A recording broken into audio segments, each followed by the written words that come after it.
think, when you introduce a new line, you have to think about its characteristics and how you want it to feel unique, and also how it'll balance against other nations. Hmm. And so we wanted something that was heavily armed, lots of strong firepower. You could fly it aggressively, but not as maneuverable as some of the other lines. So for the bombs, do I have to worry about them carrying, or do I just want to be directly over them and drop it? Or If you hit shift, um, it should give you the bomb view, which will be like a reticle on the ground. Boom, boom, boom. Unless I'm watching at a delay, but I'm not sure if you have rockets. that's what I was kind of thinking. I was like, I might have rockets and not bombs. Oh, with rockets, you just hit R. You just fire them like you would the machine gun. Um, but they work very similarly. Okay.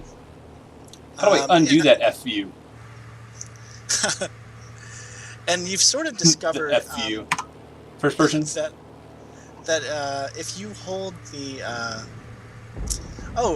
you might have to just hit shift again to get back behind your plane. There we go. I've flown out of the map area. Boom, boom, boom, boom. I was lost. I was like, man, this is an awesome looking atoll, and then I just flew right off the map. Hey, excellent use of the word atoll. Thank you. All right. Let's see. So you Boom. Bye, battleship. You can hold the right mouse button and sort of have a free camera to sort of spin around your own plane. Yeah. Seems like you figured that out early on.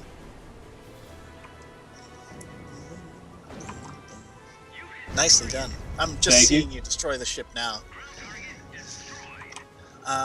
Yeah, the Japanese planes are super fun to fly, but you have to really know what you're doing to be competitive with them. Okay, I'm kind of out of Oh, I clipped him, but couldn't get too many shots off on him.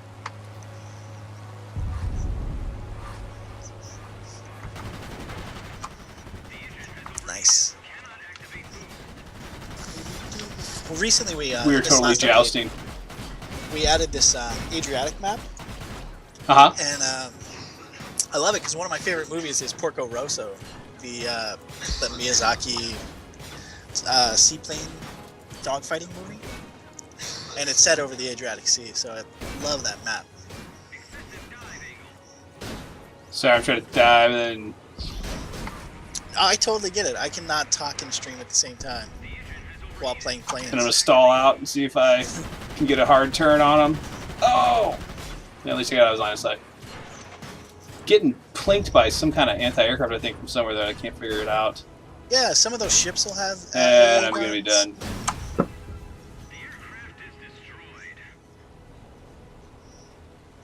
You know what? I just want to remind Black Mamba. You're gonna think that I'm lying to you, but I do want to point out that the first time I played the game, I killed another biplane, and I did not lose, and I had a perfect record for about 10 minutes. The low tiers, those biplanes, it's such a great, fun place to start. Should have quit while I was ahead. So, all right, okay, let's pick another plane and get back in the fight. Once I ran out of bombs, I was like, or rockets, I was like, I don't know what I'm gonna do. Yeah. And what's cool about the game is, like, as you load out with different builds, like, oh, I'm going to put bombs on this time, it'll affect your maneuverability. It'll affect, the way your plane handles, because now you have all this extra weight, all this extra hardware. Little things like that are, like, my favorite things about wargaming games. Sort of the meticulousness of it.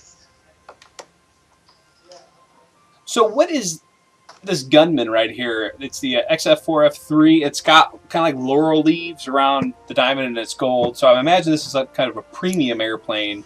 Yeah, it is a premium one. So but it's such a low tier. What's up with that? The premium planes, when we first released, we had some low tier ones, some tier 5 ones, and then later you'll see tier 8 ones as people get up higher into our tech trees. But basically, the reason you fly your premium planes is to earn additional credits. So, like, it's an economic thing. You don't necessarily perform better in battle than anyone, but you will get more out of each battle.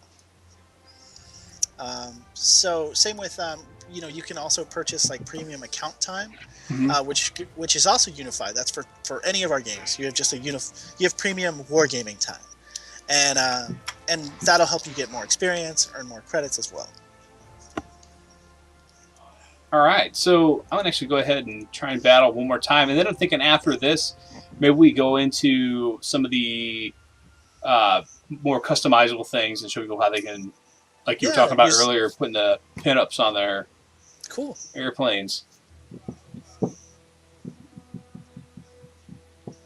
There's no magic formula. Lots and lots of hard work, kids. Yeah, Lots of watching Top Gun, oh, which I've never seen. which he's never seen ever. Never seen, but I've seen all the Iron Eagle movies. I That's think, kind of sad. yeah, I know, I know. It rounds out. It rounds out. I think maybe we should watch the first two, and then never again. Yeah, No more yeah. after that. Lou Gossett Jr. Just, I don't know.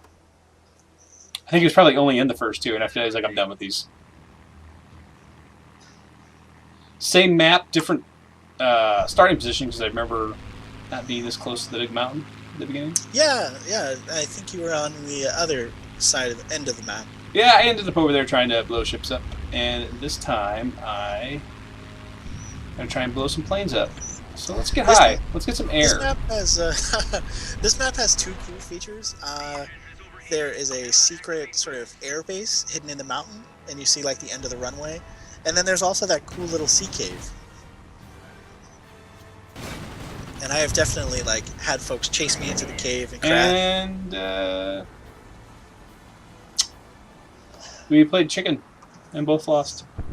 Oh man. Sometimes you got to be the bigger man and turn out of the way. I Oh didn't yeah, think we were going to collide that quickly. yeah. I had a collision earlier today that I just couldn't get out of the way in time. He was moving much faster than I gave him credit for.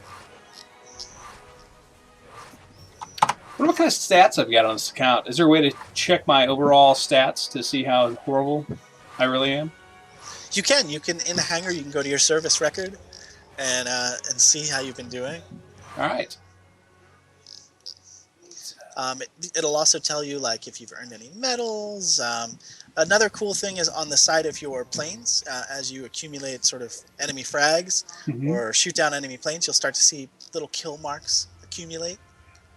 No weeping. All right. Battles participated 7. Victories 1. Defeats 6. Battles survived 1. That was my first one. Nice. It's all been downhill for you since then. Oh man. Yes. It was all downhill from there. All right. So let's go. Let's show off some of the decorations in the game. Cool, cool. So in the hangar, you just click on your paint shop, and all of our paints are available. Like all the different schemes and nose art, you could purchase it with credits, which you earn in game, or if you want to keep it forever, you can use your premium currency and buy it with gold. And it's really fun for a lot of our. We give away a lot of like free artwork for like holidays or events, or for our beta testers, alpha testers. Got a lot of like little gift schemes. So Cool. I notice here that this camouflage paint actually apparently adds 15% concealment. Now, I know what you're thinking. is it really? So the way that our games work, and then this is abstract, very abstract, um, because the idea, why did planes have camouflage? Well, it was so that they were hidden while on the runway, Uh huh.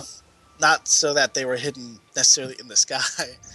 But the way that all of our games work is we have these spotting mechanics, and so like um, an enemy gets within proximity of someone on your team, it then communicates out like, hey, this is so like for ground attack planes, they're going to hug the terrain and stay below radar levels, so try to not pop up on the enemy's map. So it's a very abstract system for planes to have concealment, but it makes the game richer. Okay. Speaking of rich, Santa is riding that airplane like it's a. I should call. I'm sorry. It's a. No, that's a plane. It's got a rotor on there. I'm sorry. You're gonna call it a jet. Yeah.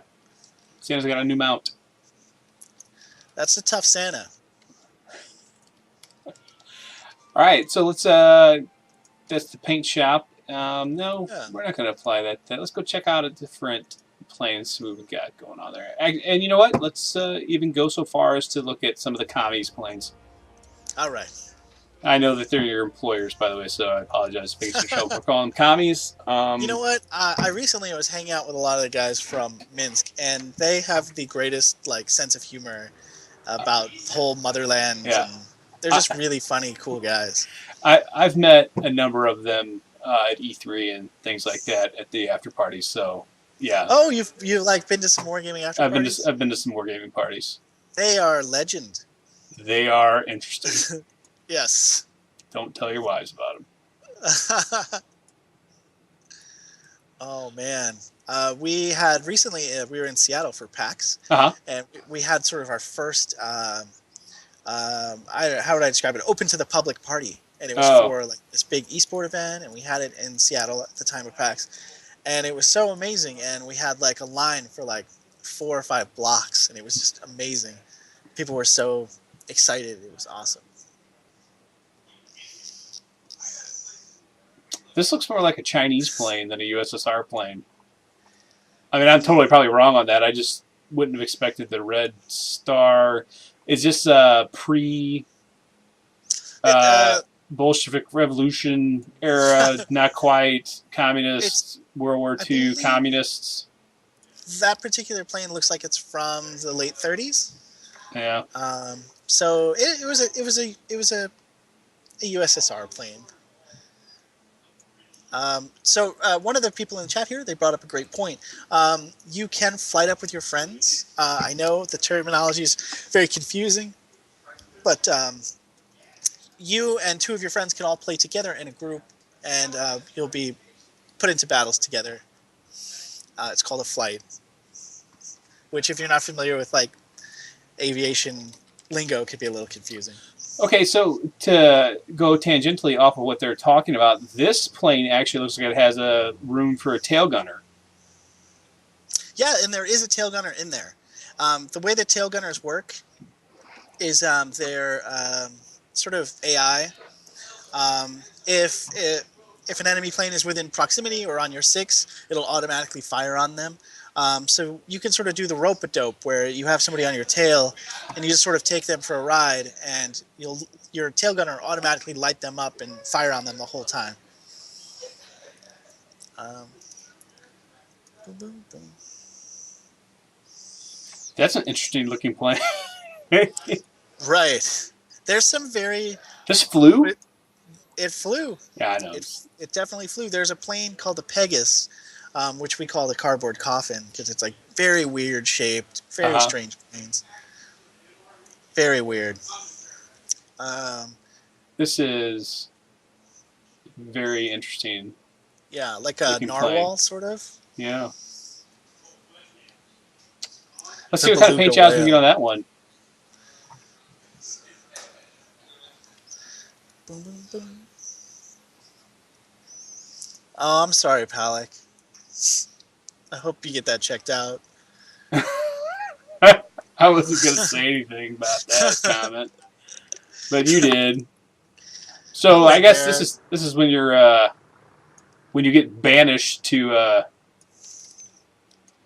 oh, my mind, I've lost it. That's To all the right. Arctic. There you go. Siberia? Actually, there you go. Thank you.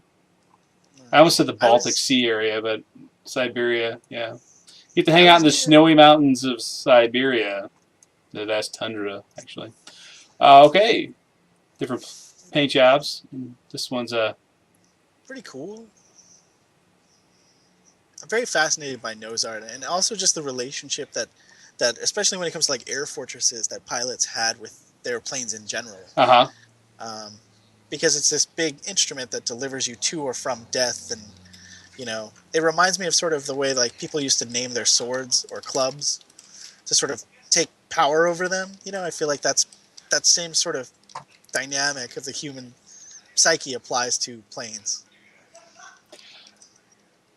Okay, so I would actually go fly that IL-20 just for fun. Let's go fly.